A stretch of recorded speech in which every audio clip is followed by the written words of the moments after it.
And okay, different background today. Kind of on location here at the Chicago Board Options Exchange, where I'm teaching a class.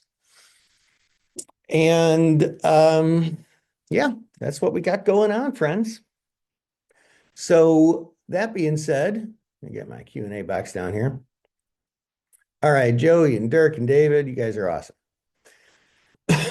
I believe today we're supposed to be talking about trade setups, exits, and trading for statistical advantage. Right? Is that what is on our calendar today, friends? I think it is. You're gonna love it. You're gonna love it. This is important stuff to talk about. Now, before we get started, I need to point out options are not for everyone, and you should read characteristics and risks of standardized options before trading. Get a copy of that by emailing investor services at theocc.com. Don't trade with money you're not prepared to lose. And everything we're doing here is providing generalized information, not specific to your personal situation. All right, allow me to introduce myself. For those of you who are not familiar with me, my name is Dan Passarelli, and I am an author of two of the most popular option trading books. Trading Option Greeks is the one that I'm most known for. And Market Taker's Edge. And I'll have my third one coming out in April. I write a lot of articles on Substack, especially. And I am a trader, been trading for a long, long time. I started on the trading floor right down the street here in 1993, if you can believe that. Oh my gosh. Yeah, that's why I got all that gray hair. My kids, that's why I have my gray hair. And I am the founder of Market Taker Mentoring, which is the global leader in option trader education. I have students in over 50 countries. I know many of you are Market Taker students who participate in some of our classes and use our scanners or do one-on-one coaching. And I'm a trading industry collaborator. I work with all the top options-friendly brokerage firms, including and especially Firstrade. And I work with a lot of the exchanges. Like I said, as you can see, here I am at the Chicago Board Options Exchange today. Yesterday, I was here yesterday, and I'm here today, and I'm here next week. So don't mind people walking by in the background. What else? What else? I'm a family man. Those of you who are Market Taker students know my wife, Kathleen, who runs operations here at Market Taker. 2 adult children, 2 little runt dogs. And I am a runner, foodie, do a lot of traveling, and I'm a music person. Enough about me. Let's talk about the important person here, you. After this class is over, go to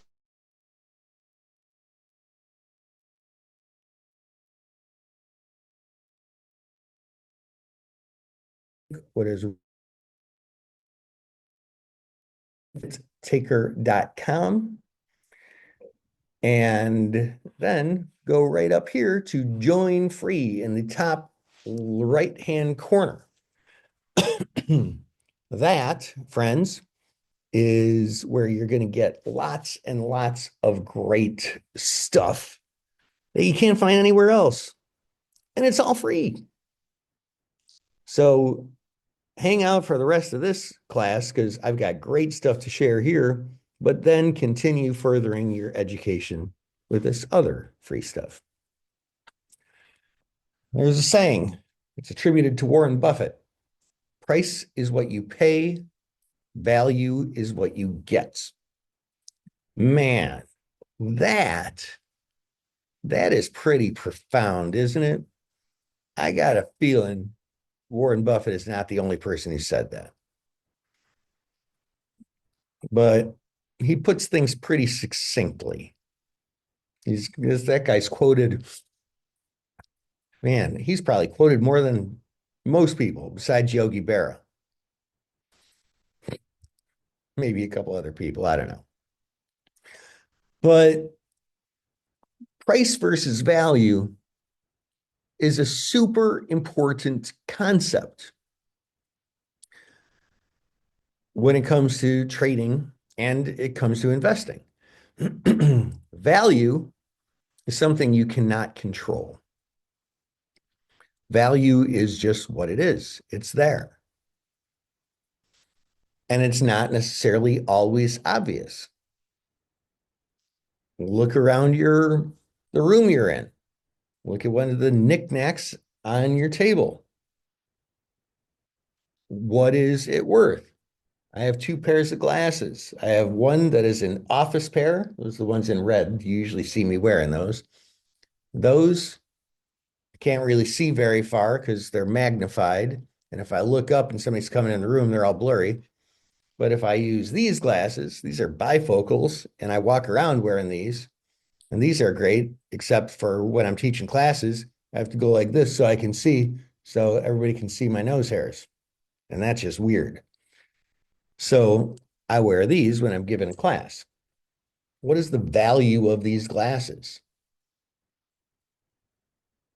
I mean, they're Ray-Bans. They're got all the anti-reflective stuff on there. Pretty good glasses. I don't skimp on my glasses. I forget what I paid for them. $200-300 maybe. But if right now I dropped them on the floor and somebody came and stepped on them, I'd be up a creek without a paddle. Their value to me at any given point is probably worth more than the price I paid for them. In fact, it is worth more than the price I paid for them. In fact, if it's not worth more than the price I paid for them, I'm a fool to have bought them.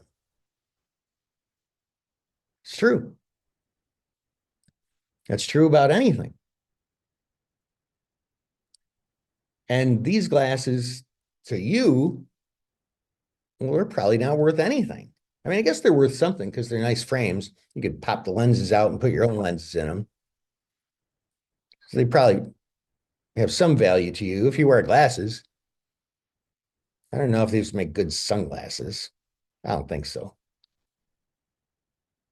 So to some of you, it's worth zero. To some of you, it's worth something. To me, it's worth a lot. Value's a tricky one. It's really, really tricky. I was just going over a class here down the hall at one of the conference rooms here at the exchange. And we we're talking about different trades. And one had like a 30% annualized return, one had a 7% annualized return. And to some people, the 7% annualized return one would be a lot better. Now, price is something that you can't control what the price is, supply and demand, the law of supply and demand. It's not a theory. It is a law controls the price. And that is known. I can go to my Firstrade account. I can pull up, hey, what are the Apple December 26th, 227 calls trading at? And I can see what price they are. And if I'm really good at options, I can figure out what the value of them is. I have to figure that out though. The price, I just look at it, it's known.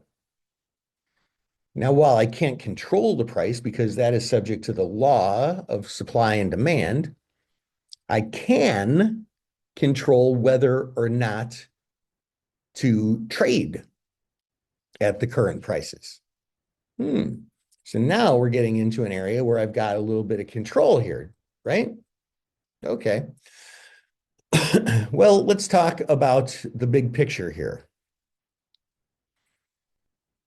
In order to be a successful trader, we need to assess the value of potential trades, compare that value to the price we can get, and decide whether or not to make the trade. If it's a buy, a potential buy, we would only buy if the value is higher than the price. If it's a potential sell, we would only sell if the value is lower than the price. Conceptually, really simple. In practice, not so simple. We need a plan. And this is the path that I use to make any trade. One, I discover opportunities. I observe what's going on in the market, and I discover opportunities. But they're just opportunities at that point. They're not trades. I've got to analyze them first. So I analyze the technicals. I analyze the fundamentals, the news. I analyze volatility. And those three things, those three analyses, help me to state a forecast. And once I have a forecast based on those analyses, then I select the optimal strategy that enables me to take the best advantage of said strategy.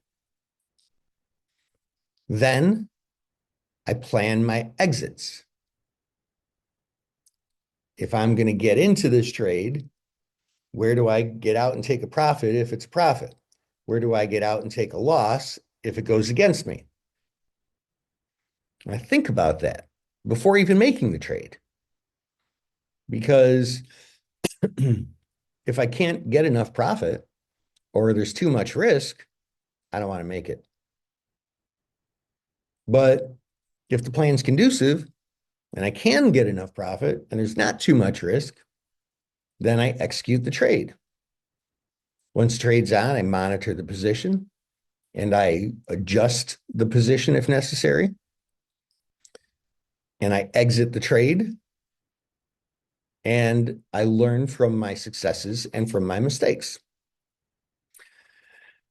Now, most people in my position focus on the trade setups.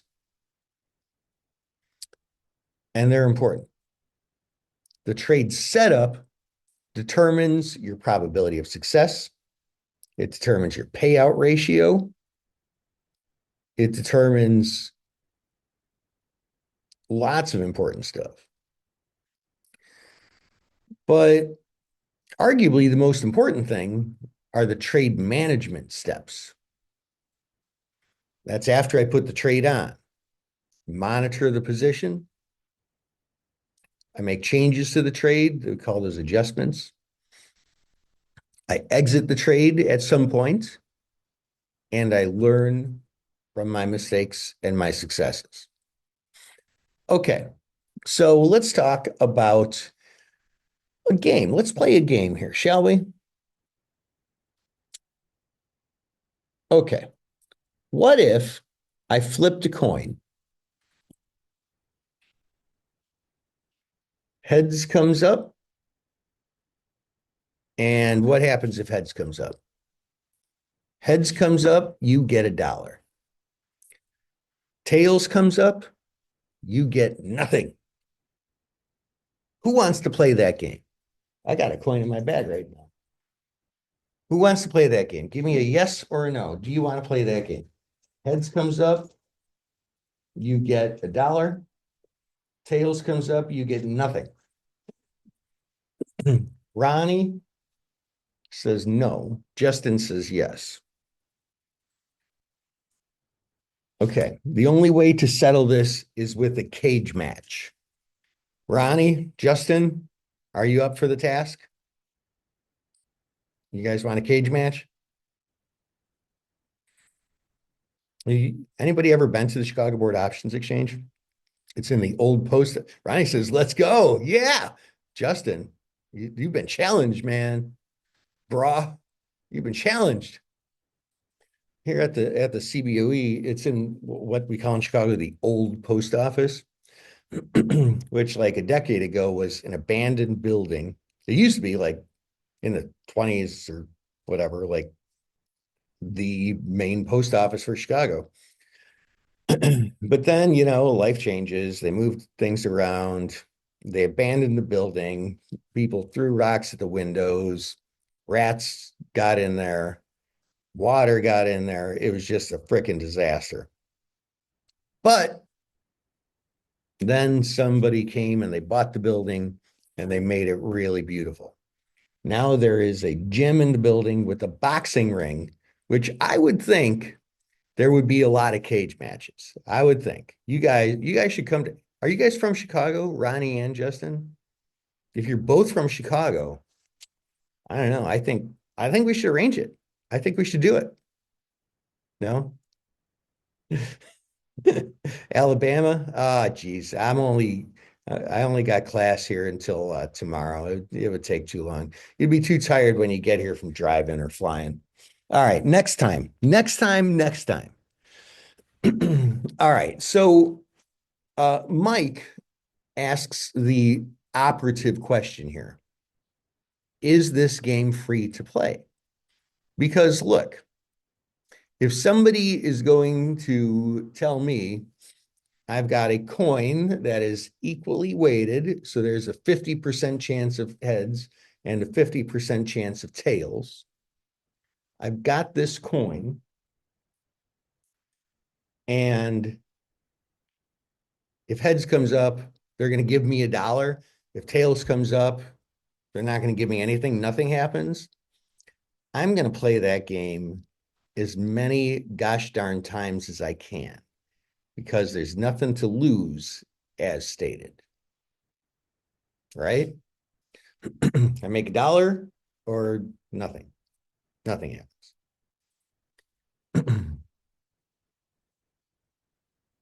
Let me ask you another question before we get to Mike's comment here about is it free to play? How much do you think one of those coin flips is worth? Bam, Mike. Boom. Its EV or expected value is 50 cents. 50 cents. Okay. Why is it 50? Yeah. Okay, good. Why is the expected value 50 cents? Well, because 50% of the time you get $1. So do you always do that? 50% of the time you get $1, 50% of the time you get 0. So 0.5 times $1 plus 0.5 times 0 is 50 cents. Okay. So if you had to pay to play this game, how much per flip would you pay?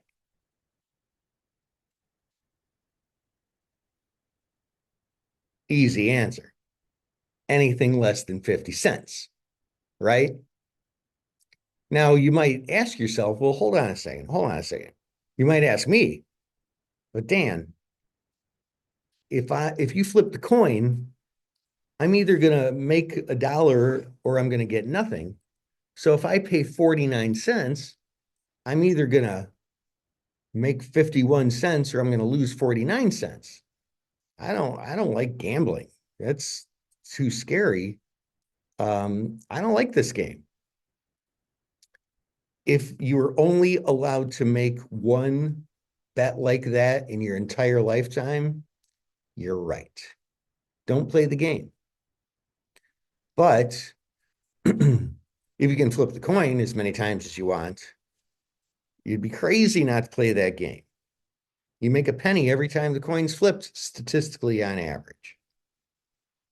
Even if you're only allowed to play this game once, but you can go play some other game that also has this asymmetric risk, has a positive EV, you make money. This is called expected value or expected return is what I have on the slide here. How about the lottery? Does anybody play the lottery? You buy Powerball tickets, Mega Millions tickets? I do, but not every week. I only do when it's positive expected value. And there's still a logic flaw there, but I still do it. The chances of winning the Powerball are something like 1 in 500 and something thousand. So at some point, when the payoff is big enough, there's actually an edge there, but it's not a realizable edge. So I play it for fun, but I only play it when it's positive expected value. I don't play it every week. All right. Anyway, I said a word there, edge. Edge is trader talk for advantage. So expected or positive expected return or expected value is an edge. Those are synonyms. And another way we can state that, it's the difference between price and value. In the coin toss, excuse me, the value of each coin toss was 50 cents. The price to play the game was 49 cents.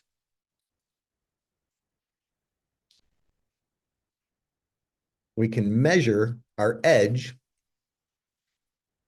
by just simply subtracting value from price. I literally, on average, make a penny every time that coin is flipped. Now, I say literally, but I had to qualify that by on average because, to be sure, on any one coin flip, I never make a penny. I either make 51 or lose 49. But on 1,000 coin flips, I'm going to make pretty close to 1,000 pennies. Okay. So market maker edge versus market taker edge. The name of my company is Market Taker Mentoring because you are a market taker, whether you know that or not. And that is in contrast to a market maker. Excuse me 1 second here, friends. Isn't it weird how like you get allergies in the winter? I think it's the dust that comes from the vents. I think that's what it is. Although this is like effectively a brand new building, so there can't be much dust in these vents, but I don't know. Somehow or another, something gets in the air. Anyway, a market maker is someone who makes a market. They say, this is where I'll buy it. This is where I'll sell it. This is my bid. This is my offer. When you log into Firstrade and you pull up an option chain and you see all those bids and offers, it's not like Firstrade says, I don't know, let's throw a bunch of numbers on the screen. Maybe somebody will make money. That's not how it works. There's someone who has direct access to an exchange, and what they do is they run a theoretical value. They say this is the value, this is what it's worth. Remember, price versus value, right? This is what it's worth. And so this is what I'll pay less than this or I'll sell it above that. I'll put my bid below theoretical. I'll put my offer above theoretical. And that's what market makers do. They trade for theoretical edge by buying the bid, selling the offer over and over and over again, because the theoretical value is in the middle of it. Buy below theos, theoretical values.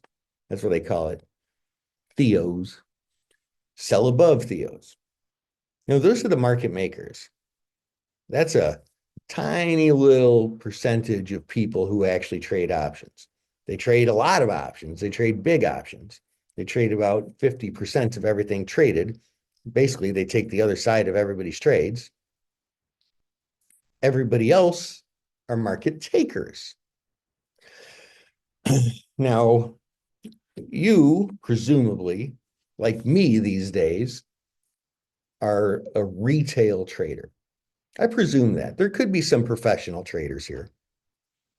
But if you trade through a brokerage account like Firstrade, where you just sign up, put some money in, pay a commission, regular Joe, we are market takers. That's what I do today. I used to be a market maker. I used to be a professional. Now I trade in a retail account, just like you. We're market takers. We take the market that the market maker makes. Now we can middle it and that kind of thing. And if we have time, we'll talk about that. Professional traders, institutional traders, hedge funds, professional traders, they're market takers too. Anybody who's not a market maker is a market taker. So we need to overcome edge that we give up to the market makers, because we're always going to pay market makers that edge. We always have a slippage cost. And I know some people say, oh, no, I don't. I middle the markets always. Okay, that's great. And if you trade something like SPY or SPX or Apple or NVIDIA, you might be able to trade right smack dab in the middle. Almost anything else, you're not trading smack dab in the middle. And this is where some people say, oh, yeah, but I put the order in and I usually end up getting filled at some point. It's because the market moves and it's not the middle anymore. Just because it was the middle at the moment in time you looked at it doesn't mean it's the middle now. You probably end up selling on the bid or buying on the offer. So that's a cost to us. People tend to think about option trading costs as commissions, but that's not the main cost. Commissions these days are so small. It is an almost insignificant cost. The biggest cost that you have is the market maker edge that you give up. We call that slippage. Buying at the higher price, selling at the lower price. Even if you middle the markets a little bit, you're still doing that somewhat. So we have to overcome that.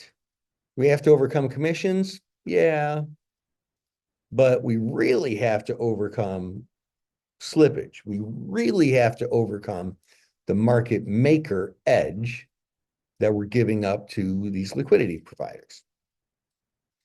So we need to find our own source of edge that market makers don't have. Wait a minute, Dan. You mean we've got to be smarter than the market makers? Don't they just print money? They're like, know everything there is to know about everything? No, not at all.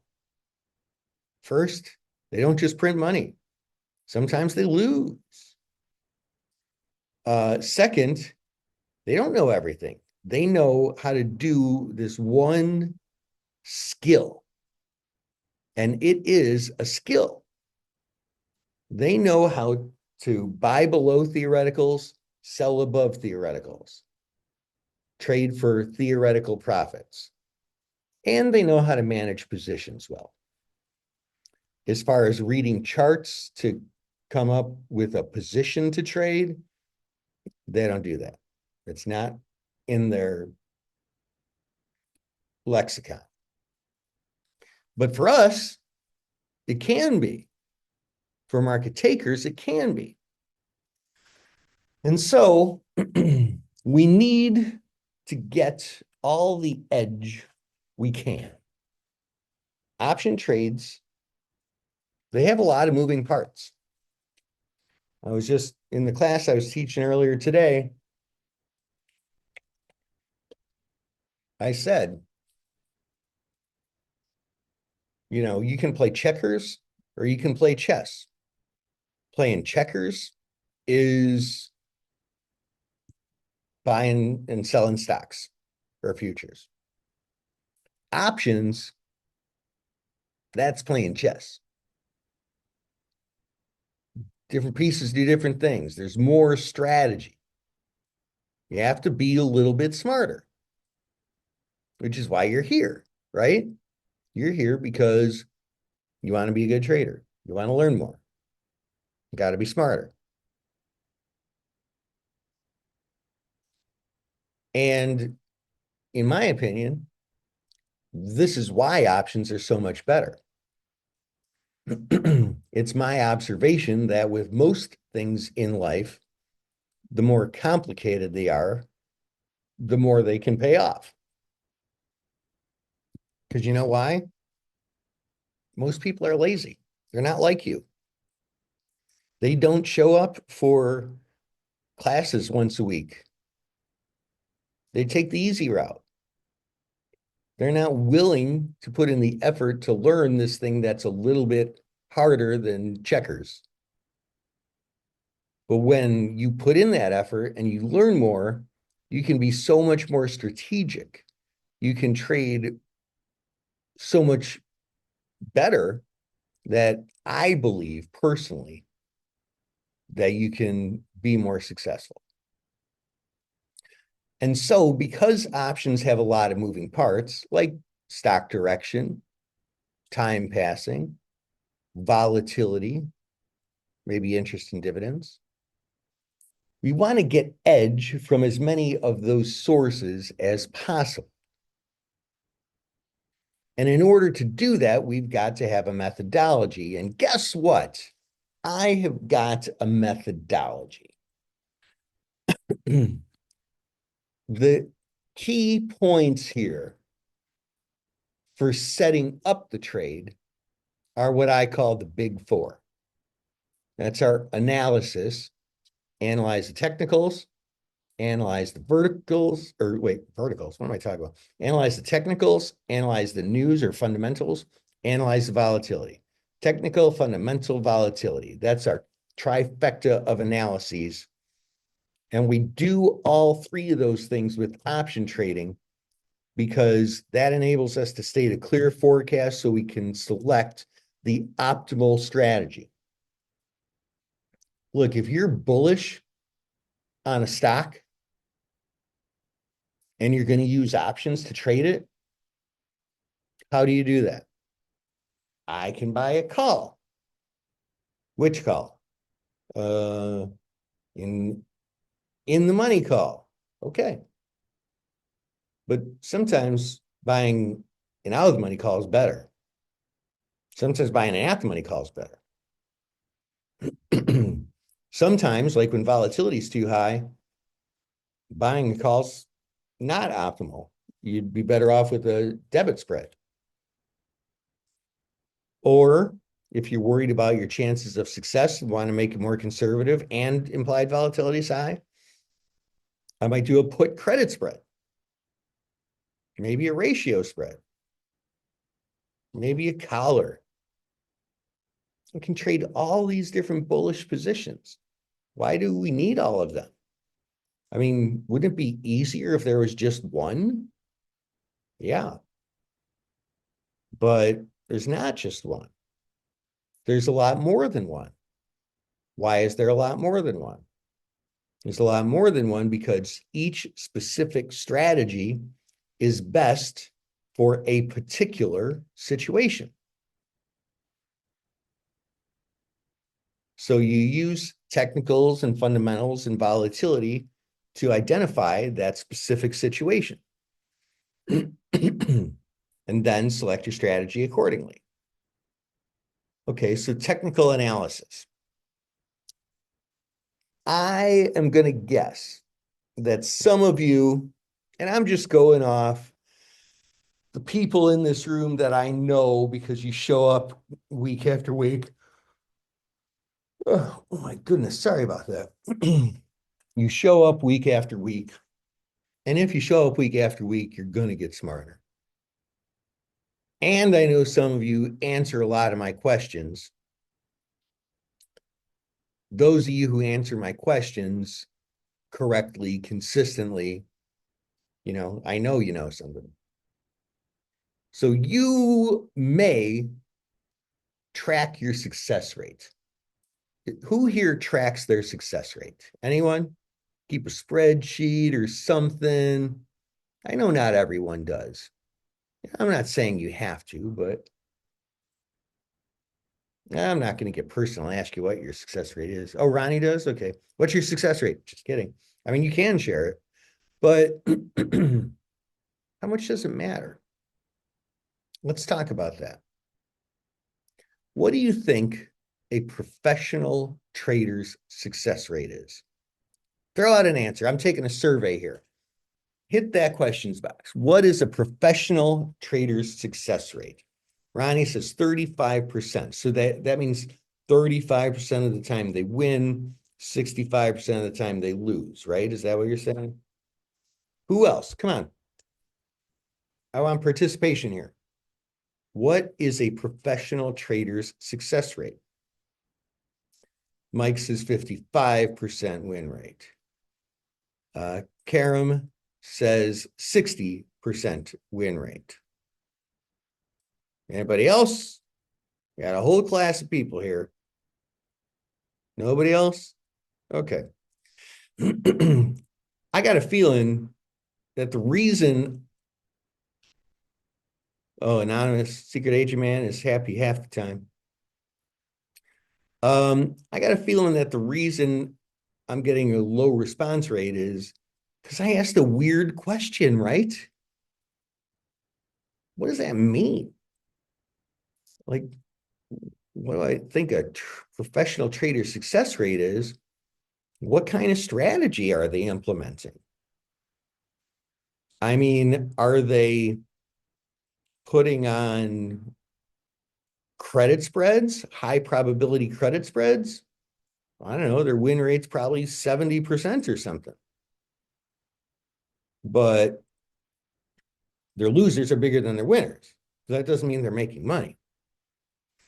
I mean, Ronnie said 35%. I mean, geez, can a professional trader be profitable only winning 35% of the time? Absolutely. Yeah, absolutely. If they're trading like straddles, buying straddles, if you buy straddles, you lose more than you win, but your winners can be really profound.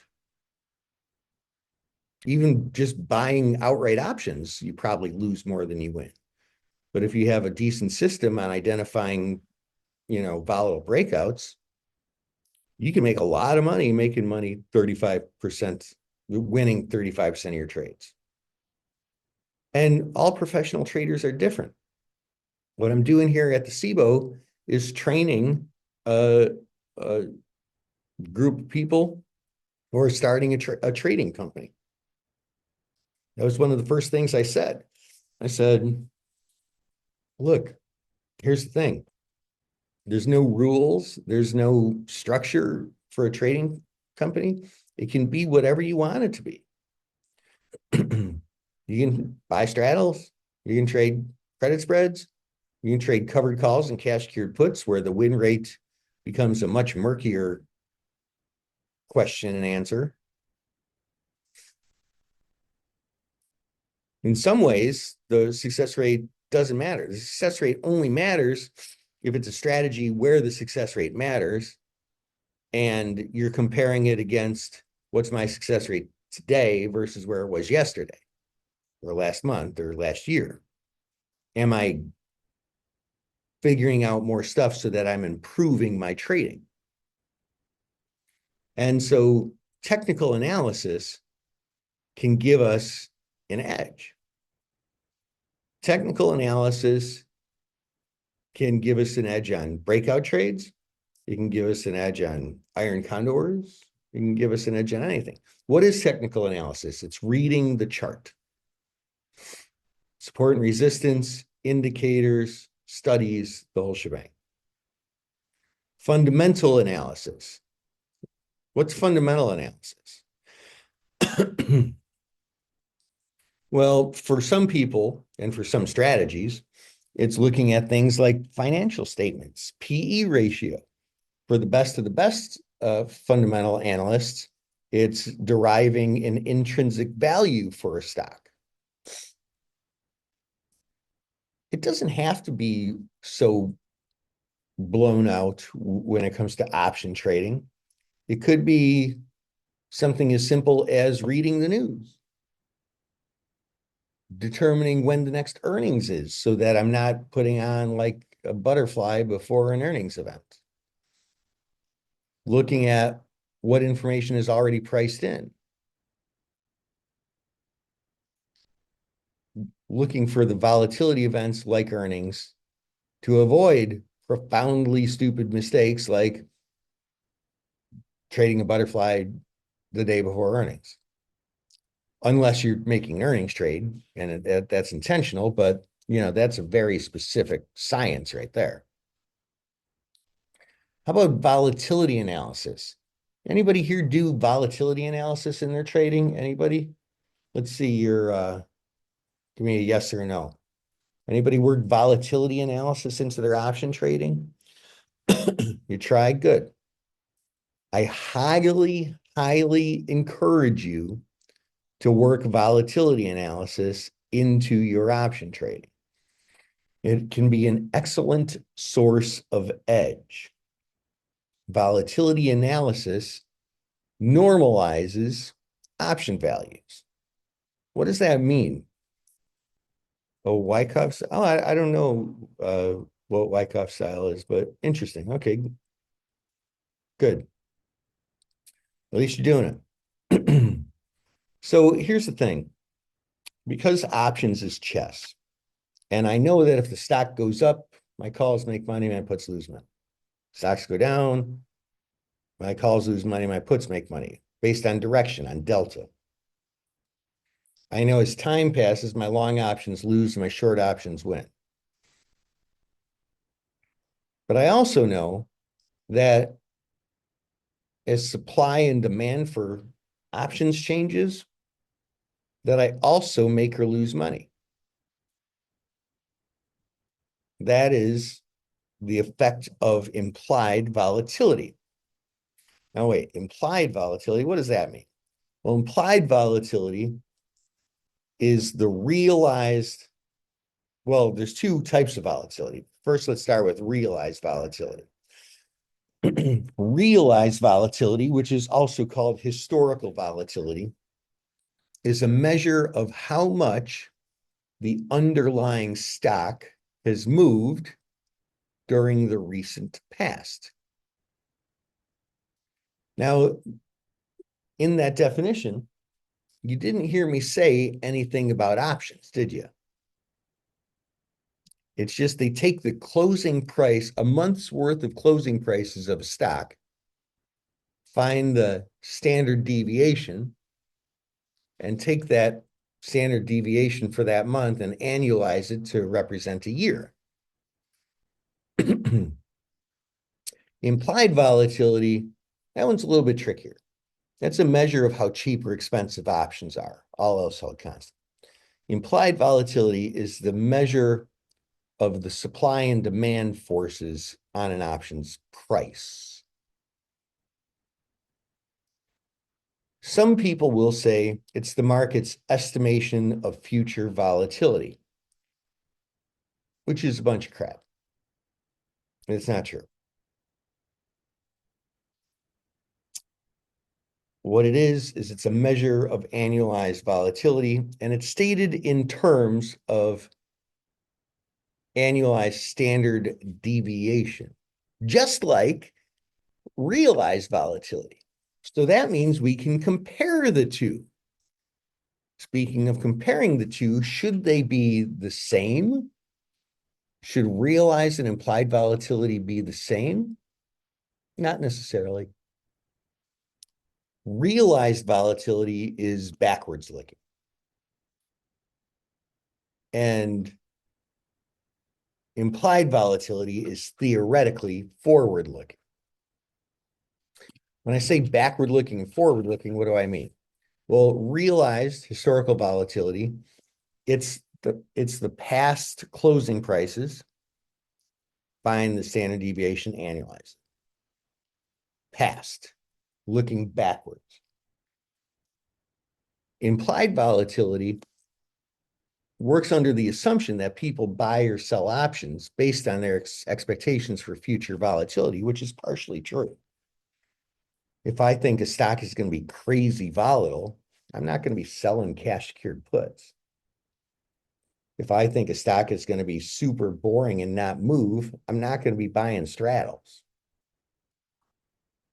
But there's a lot of people who don't really trade with a very scientific approach to implied volatility, and they create noise in the volatility market that gives us an opportunity to gain a source of edge. Oh, very interesting here. A source of edge, huh? Okay. So should the future volatility be priced the same as recent past volatility? No, because look, what if there's a stock that's really boring, hasn't been moving for like a month, but earnings is next week? Well, it's probably going to move more than usual when earnings comes out. So it's likely that it'll be more volatile in the future than it was in the past. But if earnings was 2 weeks ago and the stock's been whipping around since then, but it's starting to slow down because all that earnings information is incorporated into the stock price, well, the future should have lower volatility.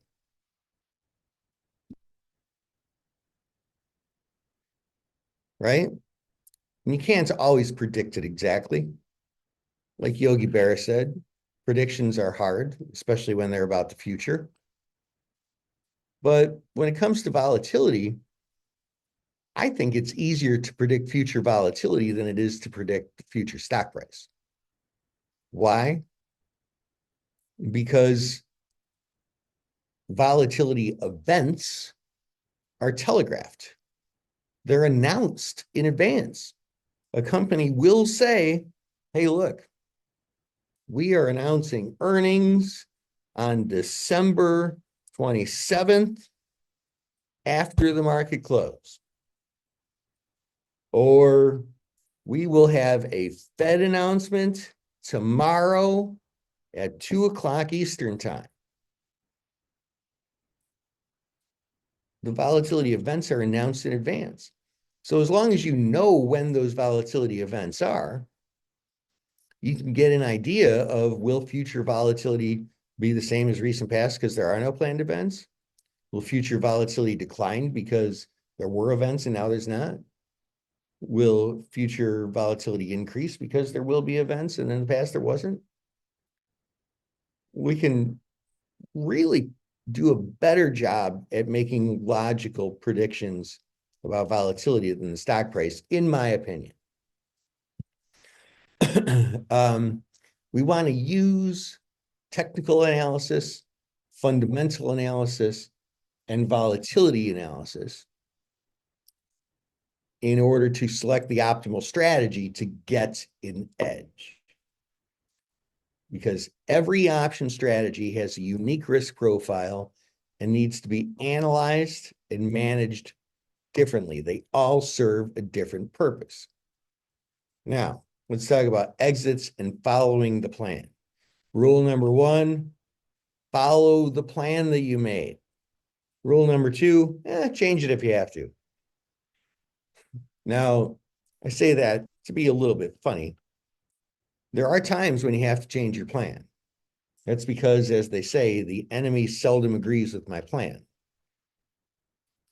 But we only change our plan when it is 100% necessary. We only change it when new information is added and the premise of our trade changes, when market conditions change, not when psychology creeps in on us. Some people will say, okay, I'm buying this call at $6. I'm going to sell it for a profit when it gets to $10. I'm going to cut my losses when it gets to 450. Solid plan. Solid plan. And then you know what happens? Stock goes down. The call's now trading at 440. And you say, oh, you know what? I know my plan was to get out at 450, but I didn't think that was going to happen. I don't want to lose money. I'm going to hold on to it in case it goes higher. Hope and pray. Right? Or the opposite. Oh man, look at this. This is great. I bought these calls at 6. Now it's trading 13. Geez, it's going up even higher than I thought. This stock can't stop. I'm going to hold it. I know I said I was going to take my profits at 10. I'm going to wait. And then, of course, the darn thing turns around and it's trading at, 5 the next day, right? Let's talk about adjusting. Adjusting is a trader nomenclature term for making a change to a option position. The only reason we ever do it is to match the trade to the new outlook. Most of the time, it's to fix a broken trade. Hey, I'm going to sell this call credit spread. I'm going to sell the 82 calls, buy the 84 calls. Okay, yeah, that's what I'm going to do. Oh, now the stock is above 82. It's at 83. I'm down, 30 cents on this.